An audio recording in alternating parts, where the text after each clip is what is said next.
ប្តីល្អម្នាក់គួរធ្វើរឿងសំខាន់ដូចខាងក្រោមដើម្បីឲ្យប្រពន្ធនិងកូនមានសុភមង្គល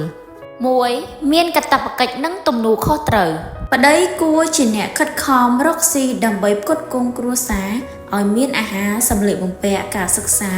និងជីវភាពល្អកុំឲ្យប្រពន្ធទុកចិត្តហើយខកចិត្តមិនចាំបាច់តតែមានលុយច្រើនខ្លាំងអីទេត្រឹមសមល្មមមិនខ្វះខាត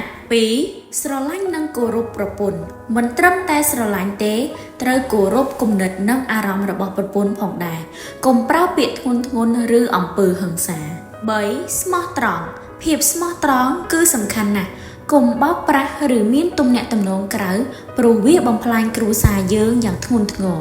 4. ចែករំលែកពេលវេលាជាមួយគ្រួសារបើមានតែការងារតែគ្មានពេលវេលាឲ្យប្រពន្ធកូននោះគ្រួសារនឹងឆ្ងាយចិត្តត្រូវមានពេលញ៉ាំអាហារជុំគ្នាឬធ្វើសកម្មភាពជាមួយគ្នា 5. ជួយការងារផ្ទះមិនមែនការងារផ្ទះជាការងាររបស់ប្រពន្ធតែម្នាក់ទេប្តីគួរជួយដើម្បីបង្ហាញការយកចិត្តទុកដាក់ 6. បង្រៀននិងថែរក្សាកូនប្តីត្រូវមានតួនាទីក្នុងការអប់រំកូនឲ្យមានសីលធម៌និងអនាគតល្អមិនមែនទុកឲ្យប្រពន្ធធ្វើម្នាក់ឯងទេ 7. អត់ធ្មត់នឹងដោះស្រាយបញ្ហាដោយប្រាជ្ញាពេលមានបញ្ហាមិនគួរប្រើអារម្មណ៍ឬឆាប់ខឹងត្រូវនិយាយពិភាក្សាដោយសន្តិភាព 8. ផ្ដល់សុវត្ថិភាពផ្លូវចិត្តឲ្យប្រពន្ធមានអារម្មណ៍ថា